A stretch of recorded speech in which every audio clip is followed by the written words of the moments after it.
No, the Galactic Peace Assembly didn't fear humans. They pitied them, called them diplomatic parasites, cultural oddballs, and once, during a heated budget debate, feral interns with nukes. For decades, humans played nice. They brought snacks to treaty summits. They offered medical aid to their enemies. They even stopped a war once using nothing but a slideshow and a Labrador retriever named General Snuggles. But all of that changed the day the Velkarr Dominion invaded the Dritari expanse, a human-controlled sector famous for its wormhole routes, mineral-rich moons, and the galaxy's last known Taco Bell. The humans didn't retaliate. No, they invited the Velkarr to negotiate, sent memes, dropped a crate of welcome gifts including gourmet chocolate and a self-playing violin.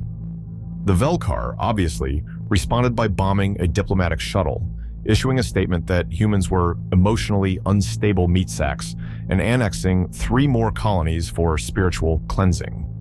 The Assembly, of course, tutted, made strongly worded declarations. Nothing happened. And then humanity went dark. They pulled their diplomats from every star system, shut down trade, and stopped answering calls. For a full 48 hours, the entire galactic comms net went eerily silent. Then, on the 49th hour, every major network lit up with a single broadcast. It was a human ambassador, Ambassador Lex Riven, standing calmly in front of a plain gray wall, holding a mug that said, "I tried." He smiled, nodded once, and said, "We've done our best, truly. We tried reason. We tried peace. We even tried interpretive dance. But you, Velkarr, asked us to stop pretending. So we did. Effective immediately, we are no longer bound by Galactic Convention protocols. Good luck." Then the feed cut to live footage, hacked into the Velkarr's own surveillance network of 1,032 military installations, exploding in perfect synchronicity.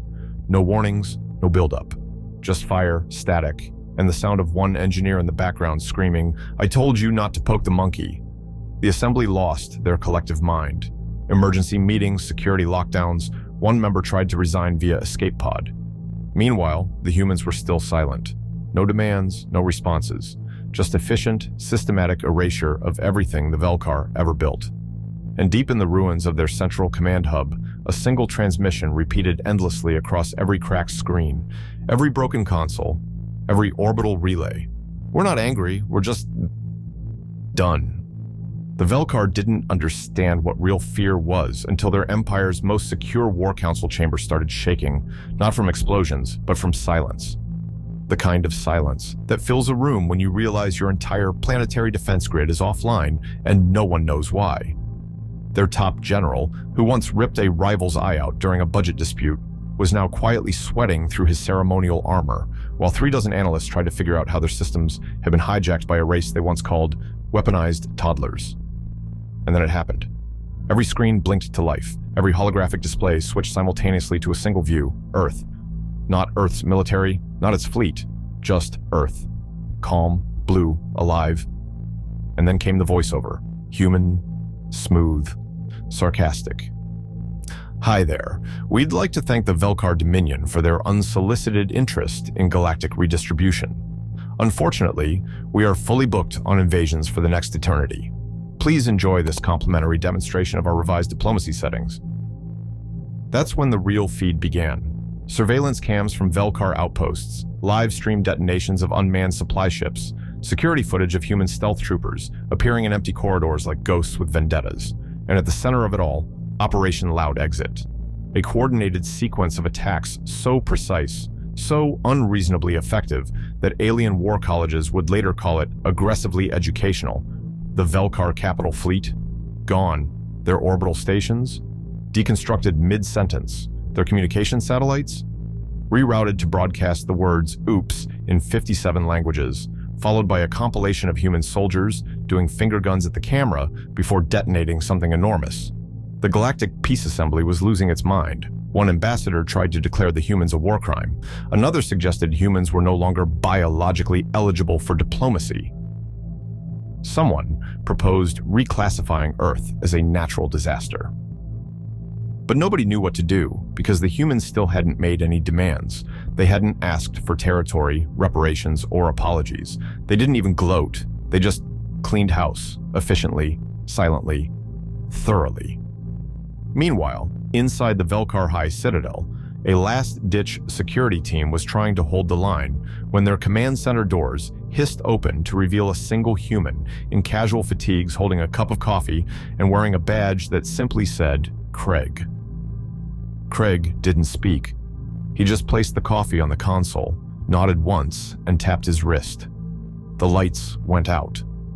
When they came back, every Velkarr leader in that room had been tagged, tracked, and, within 43 seconds, tranquilized into unconsciousness by automated drones with disturbingly good aim.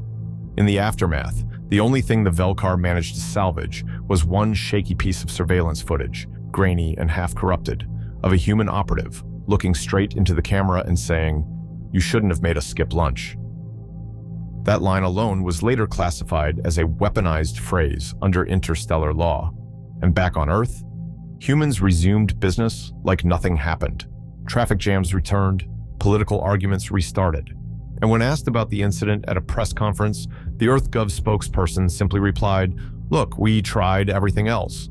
Eventually, someone was going to find out that we invented passive aggression and orbital artillery in the same century." The Velkarr Empire was officially listed as dormant in the Galactic Registry, a diplomatic way of saying they got absolutely obliterated and nobody wanted to deal with the paperwork. Their former warlords now worked as tour guides in their own ruins.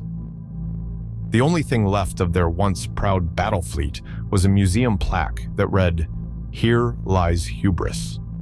But the galaxy wasn't laughing, not really, because deep down, every species who ever rolled their eyes at humanity was now wondering if they'd accidentally ticked off the sleeping dragon too. Earth never gloated. They didn't even stick around to garrison the Velkarr planets. They just wiped their hands, filed a single, polite, incident-resolved notice with the Galactic Assembly, and disappeared behind a diplomatic firewall thicker than a neutron star. No interviews, no celebrations, just quiet, efficient, done. And that was somehow worse. The Assembly started seeing ghosts. Rumors spread of human fleets warping into rogue sectors, only to vanish before local forces could respond.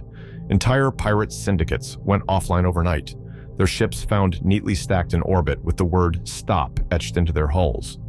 A smuggler claimed he saw a human gunship jump into Atmo, drop a pizza delivery, then annihilate a black market fortress with a single laser ping before vanishing again. No one believed him, but no one laughed either. Back on Earth, humanity returned to its usual mess, arguing about breakfast foods, losing remotes, and inventing 7 new streaming services nobody needed. The government refused to answer questions about the Velkarr event.